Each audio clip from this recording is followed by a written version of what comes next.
The heated Rivalry fanbase is pretty much willing to purchase anything that Hudson Williams and Connor Story are photographed with. But now, in a fun twist of fate, that willingness to buy pretty much anything is going to help fund youth access to sports in Canada. A couple of weeks ago, once filming was getting started back up for season 2, Hudson Williams was photographed with Connor Story with a Canadian Tire reusable bag on his shoulder. This grocery bag sells for less than $2, and it's not a designer or really even a meant-to-be accessory. But in quick response to those photos, people were trying to purchase this bag with a quickness. And the phenomenon was so big that there were a dozen articles written about it, including one in the New York Times. But when Canadian Tire realized that there was so much more interest in this bag than there had ever possibly been, they decided to utilize the uptick in sales to benefit a charity that they're a part of. In an announcement called Plat It Forward, Canadian Tire announced that they would be donating all of the resources from the sales of that Canadian Tire bag since August 1st to an organization called Jumpstart. Jumpstart is focused on making sure that kids all have access to sports regardless of the cost and whether or not they're able to afford it. According to their website, they've invested over $329 million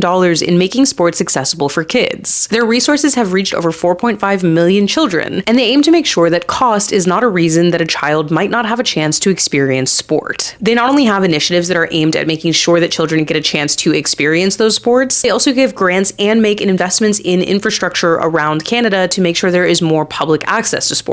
In 2024, they did research that found 44% of families in Canada could not afford access to sports, and that the cost of registration for kids to be enrolled in sports was out of reach for nearly half of families in Canada. And of course, they found that those barriers were even stronger when it came to girls and young women. As a whole, Canadian Tire invests in Jumpstart, and they find a way to partner with different organizations across the country to bring accessible sports to kids, with a heavy focus on what they call equity-deserving youth, women, and girls. And what I think is really cool about this whole situation is that I personally had never heard of Jumpstart. Not only were they using the unexpected funds from this Hudson Williams craze to actually donate and work on the program itself, by making this donation, they're also bringing a lot of focus to Jumpstart, which might bring people who had never heard of it before to volunteer or donate. Youth sports are consistently becoming more and more expensive, not just in Canada, but across the US and elsewhere. And the less access that kids have to sports, the worse that life looks. Not only in the future of college and pro sports and who gets to be a part of them, but also in the day-to-day life of kids and the leadership opportunities and skills that you learn from being a part of a team. So overall, Heated Rivalry has had this huge effect on sports in general, the fan bases, and hockey as a whole. But I also think it's really cool to see Canadian Tire utilize this kind of viral moment to bring a little bit of attention to an organization that could always use more help and build community. So if you bought one of those Canadian Tire bags because you had to have the latest Hudson Williams accessory, you're also helping bring a little bit more access to sport for kids in Canada.